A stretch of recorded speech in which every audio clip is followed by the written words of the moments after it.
good? Cool. Awesome. Awesome. This is going to be a good episode. I like this episode. Okay.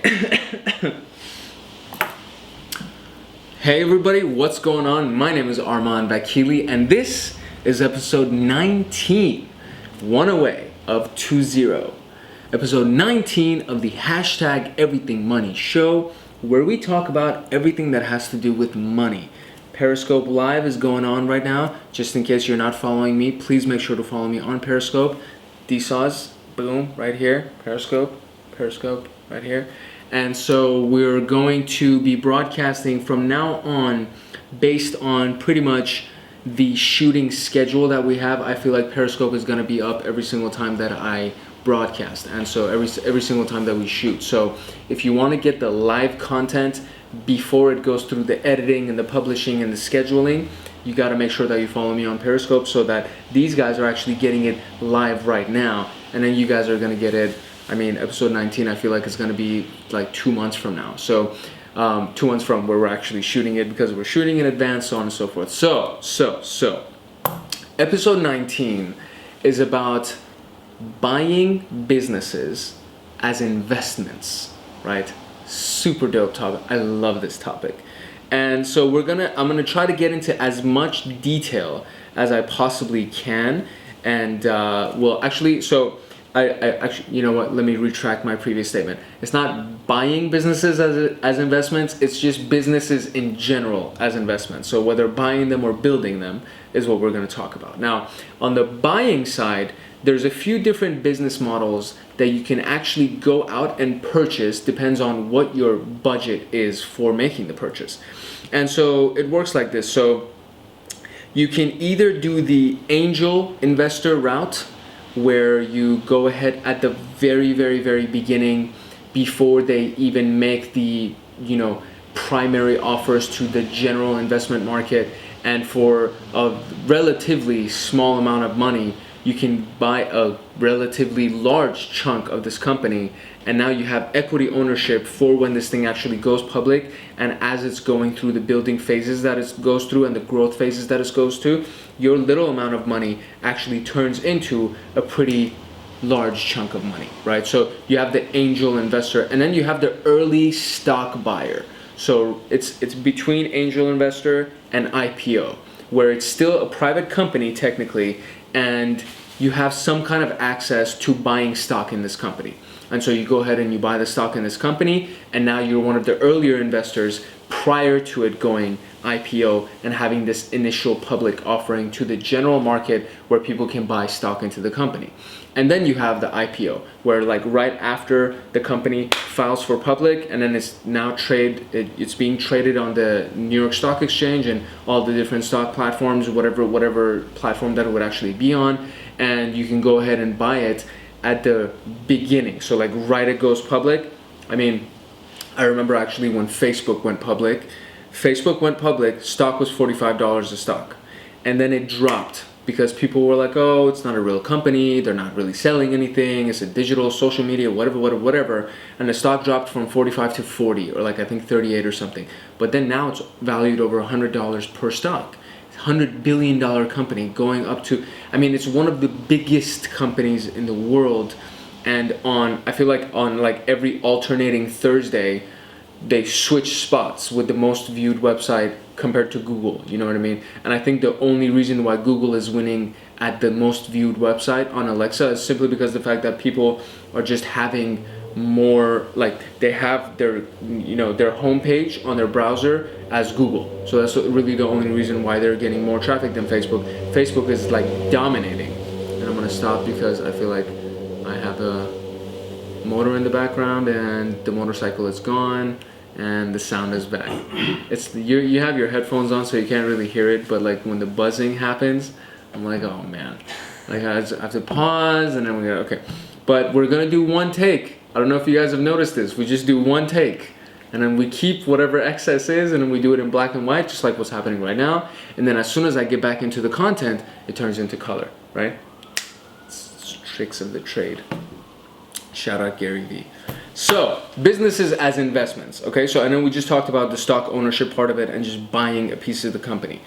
The other part of buying a piece of the company or buying a company as an investment is you can buy somebody's list of customers, right? That's like the most basic investment or the most basic purchase that you can make is buying somebody's customer list and then remarketing and consistently following up, promoting to that list.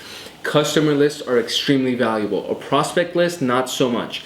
But a customer list is a list of people that have already spent money with you in this category. So it's a pretty decent investment to make. But then comes the ideas of, okay, how are we going to follow up with this list? How are we going to constantly promote to this list, which is something that you have to get creative for. My biggest recommendation to you would be to try to do it digitally instead of doing direct mail, physical mail to a follow-up, like to follow up and constantly promote to them. I would highly recommend putting a lot of your focus digitally. Number one, because everybody's attention is in the digital market. Periscope Live, right? So everybody's attention is in the digital market. You're watching this on YouTube or Facebook video, so everybody's attention is on the digital market. Number one. Number two, it's so much cheaper, like so much, like drastically cheaper to do it on a digital platform versus doing it on a physical platform. I mean, think about it like this. You know, I think at the time that we're shooting this, probably every video is like getting, let's say, 100 views, okay? And we haven't done any advertising, any promo on it. If I wanted to get that same video, now, this is episode 19, okay? If I wanted to get 19 episodes on DVD fulfilled to 100 people, that's 1,900 DVDs that I would have to send out. So you have the cost of the DVD, like duplication, you have the cost of fulfilling, you have the cost of stamps, you have all of those things, and it'll cost like $4,000 to get the same exact 19 videos to the same exact 100 people when I could just do it for free, right? So digital, way cheaper, and just overall a much better idea because the tracking is live. You can get all of your analytics live. Just a really good way to take a customer list that you have and then turn it into a follow-up type of a system and then re-promote and get more money out of this customer list. So that's another thing that you can buy. Obviously, you can buy franchises. That's like that's probably the simplest purchase that you can make. It costs a lot more money because the average franchise, I think like the cheapest one that I've heard of is like $750,000, and it's like in some crappy location where you don't get a lot of traffic. So on average, a franchise costs $1.5 million to $2 million, but you're done pretty much. The franchise company like McDonald's, for example, let's say they're the most famous franchise. McDonald's, the moment that you buy into it and you buy your location, you buy your franchise, they send you to Hamburger University for like 2 weeks. You learn how to run the system that makes McDonald's what it is, and then you come back and then you run the system. You hire a bunch of teenagers, a couple of people that are bilingual, that nobody needs to have a degree, and as long as they know how to, what time to turn off the machine and when to turn on the machine and how to actually operate everything, you have the system that's running. You have a business that's running. And after that point, you don't have to worry about marketing. You have to worry about advertising. Every single time a new product comes out, McDonald's does the advertising for you. Every time, whoops. Just keep it. Yo, man. I'm at home and I'm sitting in front of the camera. It's actually live recording right now. And you called and I forgot to put the phone on silent, so I just had to answer you. And so, can I call you back in a couple hours? Deji is with me. Fatty, the camera is rolling live right now. It's recording. Can we do this later? Because you... Bye, Fatty. This guy, man. Like, so why did you pick up? You could have just not picked up. And just tell, why did I pick up? Let me put this on mute. Sorry, everybody in the YouTube world. That was very rude of me. And I don't want you to feel like I don't value your time, because I really do. And I'm very terribly sorry for just taking your time to answer a phone call. It's my bad that I didn't put the phone on silent. And I kind of lost where I was at. Oh no, franchises. So franchises, McDonald's will do the advertising for you. They'll do the promo for you. And then the catch is you got to pay them a royalty. So anywhere 5 to 10 to 15%. That's how it works with franchises. Now, McDonald's is like a really, really big franchise. There's small, like mom and pop type franchises that you can also buy that would be very profitable. You know what I mean? You're probably not going to get the $500,000 or $1 million in revenue that's going to come from owning a franchise, but you would make $100,000, you would make $200,000. So it's worth it. Just depends on where you are with that. So you can buy a list, you can buy a franchise, you can buy somebody's website. That's probably the most profitable, as long as the idea is good and as long as the website is set up properly. It's probably the most profitable business venture that you can partake, because it's so low cost to actually start a website and develop it and maintain it and then profit from it. As an example, we already used it in this video, but I'm going to use it again because it's just so mind-boggling to me, and a lot of people don't get it. Like it just doesn't click for most people. And here's the example: Facebook.com. You can go to GoDaddy and buy that domain name. I mean, not anymore, but when it was available, any domain name right now, you can buy it for like $1 a year. If it's your first domain purchase, it's $1 for the first year. If it's not your first domain purchase, let's say it's $20, not even, like $15 for an entire year. So Facebook.com at one point was a $15 website. And then they put some money into servers and hosting on a monthly basis. So let's say it's $100 a month, $200 a month to maintain the hosting for that massive website. And that's pretty much it. That was the cost of it. And what they did was they growth hacked that website with programming and their ideas and everything that they added, all of the widgets and gadgets and bells and whistles that they added to the website. You now have this beautiful website that attracted so many users that ultimately it became a $1 billion company.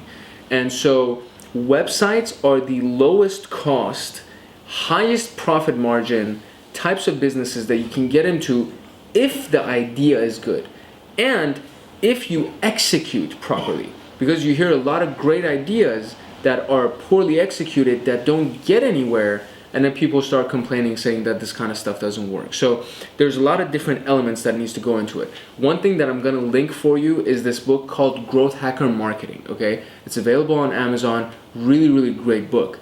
And it's like 30 pages. You can get through it like this. But if you're ever considering going into any kind of a business, whether it's web-based or it's offline-based, whatever you're trying to do, that book will change your world, because it gives you strategic, tactical, practical ways to actually hack the growth of a business. And it's amazing. So there's that for you, right? So you can buy a franchise, you can buy somebody's list, you can buy as an early stock owner or angel investor, whatever it may be, or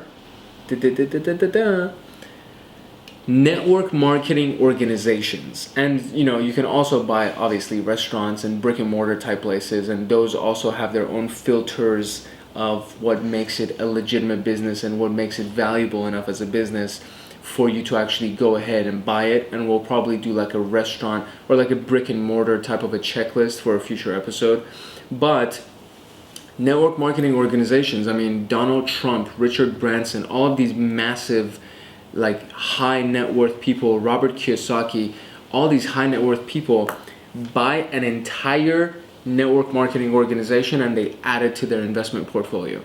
The reason why that's so profitable and so beneficial as an investment strategy or as buying a business is network marketing. All it is a distribution channel. So any network marketing company that was developed, the only reason why it was developed is that the company, the product provider, wanted to distribute their product, but they didn't want to spend money on advertising and they didn't want to spend money on salaries for salespeople. So they would get all of these independent distributors, give them enough of an incentive for them to actually go out and spend time with a client and introduce the product and explain the product and do everything, answer all of their questions, do all of the selling And the only time that the company itself actually had to pay out some kind of a commission or some kind of a cost is when the sale was made, right? It was an affiliate sale, a direct response sale that was generated by an individual distributor that there was no cost really to the company.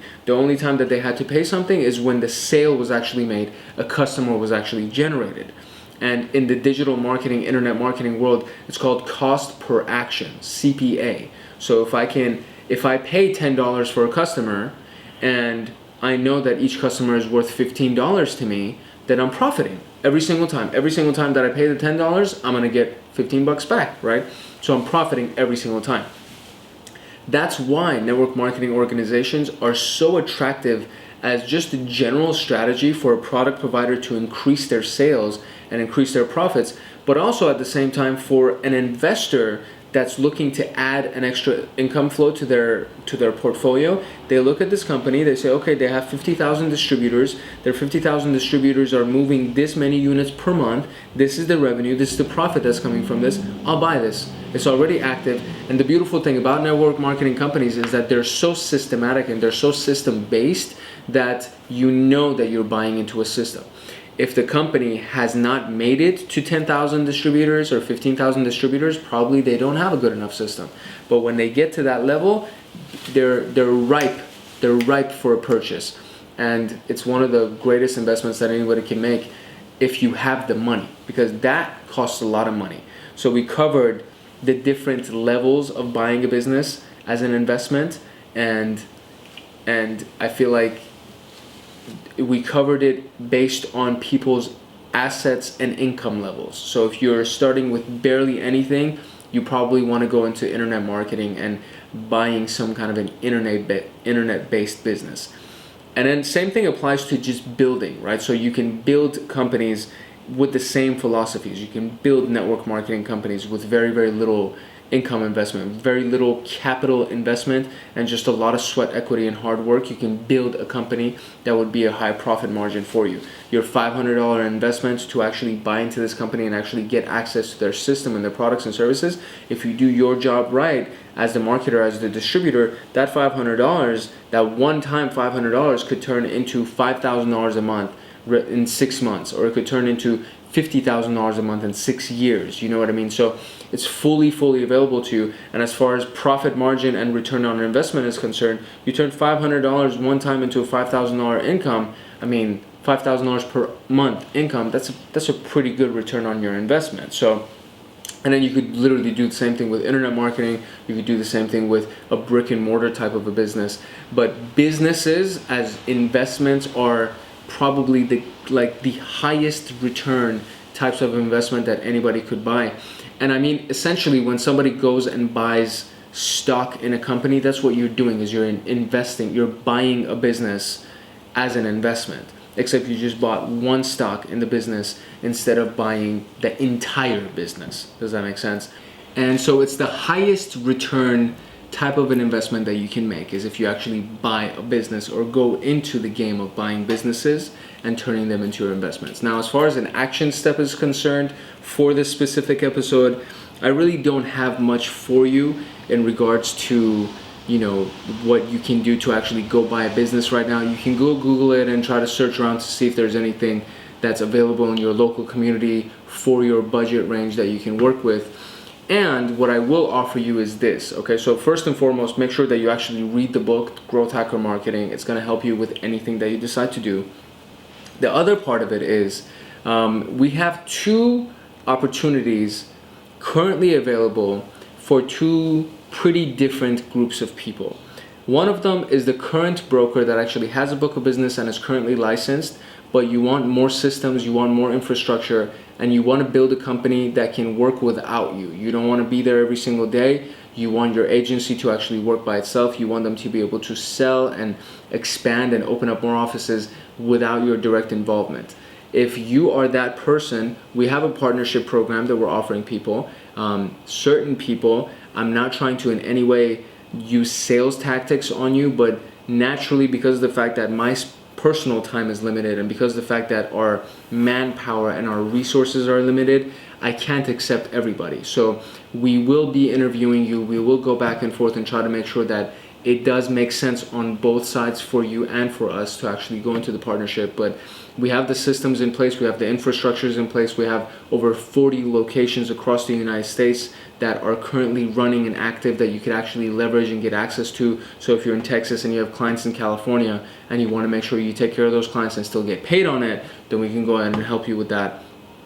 And then at the same time, you'll get access to me, right? And you'll get access to everything that I know as far as knowledge base and information and marketing.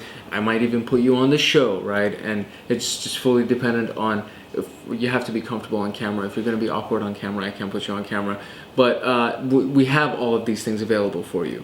And so it's, we can go through the interview process, see if it's something that does make sense, and we'll take it from there. And you can buy into our business with us, a couple of $100, and you have bought a piece of a very established business and infrastructure and partnership with so many different companies and so many different people across the nation that it just makes it very difficult not to make money and succeed.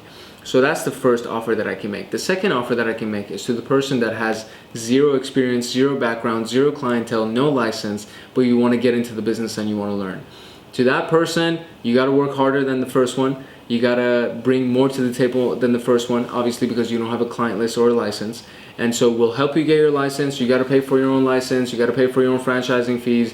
You gotta pay for your own appointment paperwork within your state. You gotta pay for your own errors and omissions insurance. We don't pay for any of that stuff. That's the investment that you're making into actually buying a business and getting into business for yourself. But again, I will make you the same offer as far as just offering the infrastructure, systems, and anything else that you could leverage to actually succeed and make sure that your business launches and you turn your $500 investment into $5,000 a month or $50,000 a month, $500,000 a month. Depends on what goals you have and depends on how much time you have to actually build this thing. So that's really the only offers that I can make for you guys. I know today was a little bit of a longer episode. I apologize sincerely for anybody that was watching or anybody who is watching that I got interrupted by my phone ringing and I had to answer that call and go through that entire thing. So I apologize for taking time away from you. I hope it didn't piss you off too much. I feel like I would be pissed off if that happened when I was watching a video, but at the same time it was still kind of entertaining, so hopefully you got the entertainment value out of it. So that being said, my name is Arman Vakili. This was episode 19 of the Hashtag Everything Money show. We're about to get to 20, end of the second season.